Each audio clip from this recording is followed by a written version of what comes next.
नमस्कार। जीवन के इस संग्राम में कभी-कभी लगता है ना कि हम बिल्कुल अकेले खड़े हैं। आज हम भगवान कृष्ण के उन्हीं शक्तिशाली शब्दों को समझने की कोशिश करेंगे जो हजारों सालों से हमारा हौसला बढ़ाते आ रहे हैं। डर मत अर्जुन, मैं तेरे साथ हूं। सोचिए, ये सिर्फ कुछ शब्द नहीं है, ये एक आश्वासन है, एक वादा कि चाहे हालात कितने भी मुश्किल क्यों ना हो जाएं, एक दिव्य शक्ति हमेशा हमारे साथ खड़ी है। और सच कहूं तो यही विश्वास हमारी सबसे बड़ी ताकत है। तो सवाल ये उठता है कि अगर कृष्ण हमारे साथ हैं, तो क्या हमें हाथ पर हाथ धरे बैठे रहना है? नहीं, बिल्कुल नहीं। असल में ये बात हमें सही दिशा में, सही तरह से मेहनत करने के लिए और भी ज्यादा प्रेरित करती है। जरा दीमक का उदाहरण देखिए। वो भी तो मेहनत करती है, दिन रात लगी रहती है, लेकिन उसका नतीजा क्या निकलता है? सिर्फ विनाश। दूसरी तरफ जब हमारी मेहनत एक सही लक्ष्य, एक सही दिशा से जुड़ जाती है, तो नतीजा होता है निर्माण और सफलता। तो मेहनत जरूरी है, पर उससे भी जरूरी है सही दिशा। और ये जो समय है ना, ये बिल्कुल मुट्ठी में बंद रेत की तरह है, जो लगातार फिसलता ही जा रहा है। इसे बेकार की मेहनत में गंवाना तो सबसे बड़ी नासमझी है। जब सही दिशा में की गई मेहनत को समय का साथ मिलता है, तो सफलता अपने आप मिलती है। ठीक है, सही दिशा भी है और मेहनत भी कर रहे हैं, पर जीवन है तो दुख और चुनौतियां तो आएंगी ही। तो फिर कृष्ण हमें उनसे निपटने के लिए क्या रास्ता दिखाते हैं? कृष्ण कहते हैं, ये दुनिया एक माया का जाल है। यहाँ सुख और दुख तो बस दिन और रात की तरह हैं, आते हैं और चले जाते हैं। कुछ भी हमेशा के लिए नहीं रहता। इस सच्चाई को समझ लेना ही मन की शांति की पहली सीढ़ी है। तो इस आते जाते सुख दुख के खेल में असली योद्धा कौन है? वो जो इन उतार चढ़ावों से घबराता नहीं, जो अपने अंदर उम्मीद और हिम्मत का दिया जलाए रखता है। वही तो असली विजेता बनता है। तो क्या गुण होते हैं एक सच्चे योद्धा में? पहली बात, वो दुखों को देखकर डरता नहीं, उन्हें स्वीकार करता है। दूसरी, वो समस्याओं को पीठ नहीं दिखाता, बल्कि डटकर उनका सामना करता है। और सबसे बड़ी बात, वो हर चुनौती से कुछ न कुछ सीखता जरूर है।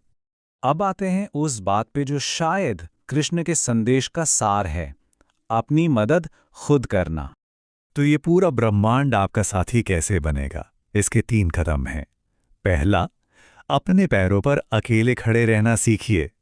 दूसरा, किसी और का नहीं, खुद का सहारा बनिए। और फिर देखिए, पूरी कायनात आपकी मदद के लिए खड़ी होगी। कृष्ण हमें बार बार याद दिलाते हैं कि असली शक्ति कहीं बाहर से नहीं आएगी, वो तो हमारे अंदर ही है। हर इंसान अपने आप में एक शक्ति है, एक साहस है, और अपनी जीत का रास्ता बनाने वाला भी वो खुद ही है। चलिए, अब बात करते हैं उस असली युद्ध के मैदान की, जो बाहर की दुनिया में नहीं, बल्कि हमारे अपने मन के अंदर लड़ा जाता है। सोच कर देखिए, किसी इम्तिहान में फेल हो जाना, वो तो बस एक घटना है।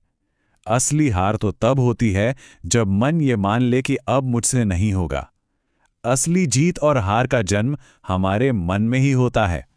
तो इस अंदर की लड़ाई को जीतने का सबसे बड़ा हथियार क्या है? वो है हमारा आत्मबल, हमारी अपनी इच्छा शक्ति। जिसके पास ये है, उसके सामने दुनिया का कोई भी शस्त्र छोटा पड़ जाता है। और इसीलिए तो कहते हैं, जिसने अपने मन को जीत लिया, समझो उसने पूरी दुनिया पर राज कर लिया। वो हालात का गुलाम नहीं, अपनी किस्मत का मालिक बन जाता है। अक्सर हम सब संघर्ष से भागते हैं, है ना? उसे एक दुश्मन की तरह देखते हैं जिससे बस बचना है। लेकिन गीता का नजरिया वो बिल्कुल अलग है। जैसे सोना आग में तपकर ही तो कुंदन बनता है, वैसे ही इंसान संघर्ष की भट्टी में तपकर निखरता है। कभी सोचा है, जीवन की सबसे बड़ी सीख हमें सबसे मुश्किल वक्त ने ही दी है ना? तो फिर करना क्या है? बस अपना काम करो, पूरी ईमानदारी और लगन से। फल क्या मिलेगा, इसकी चिंता छोड़ दो। जब कर्म निस्वार्थ हो जाता है ना, तो भगवान खुद ही रास्ते आसान कर देते हैं। कृष्ण एक बहुत गहरी बात कहते हैं, अपने दर्द से भागो मत, उसे अपना टीचर बना लो, क्योंकि जो सबक दर्द सिखाता है वो दुनिया का कोई और स्कूल नहीं सिखा सकता। ये याद रखना जरूरी है, हर तकलीफ, हर दर्द हमें हमारी ही उस छुपी हुई ताकत से मिलवाता है जिसके बारे में शायद हमें पता भी नहीं था। हम सब अपनी सोच से कहीं ज्यादा शक्तिशाली हैं। तो कृष्ण ने तो रास्ता दिखा दिया है, शक्ति हमारे अंदर ही है। अब सवाल बस इतना है कि कोई अपने दिल में छिपी इस असीम शक्ति को पहचानेगा कैसे, उसे जगाएगा कैसे, इस पर जरूर सोचिएगा।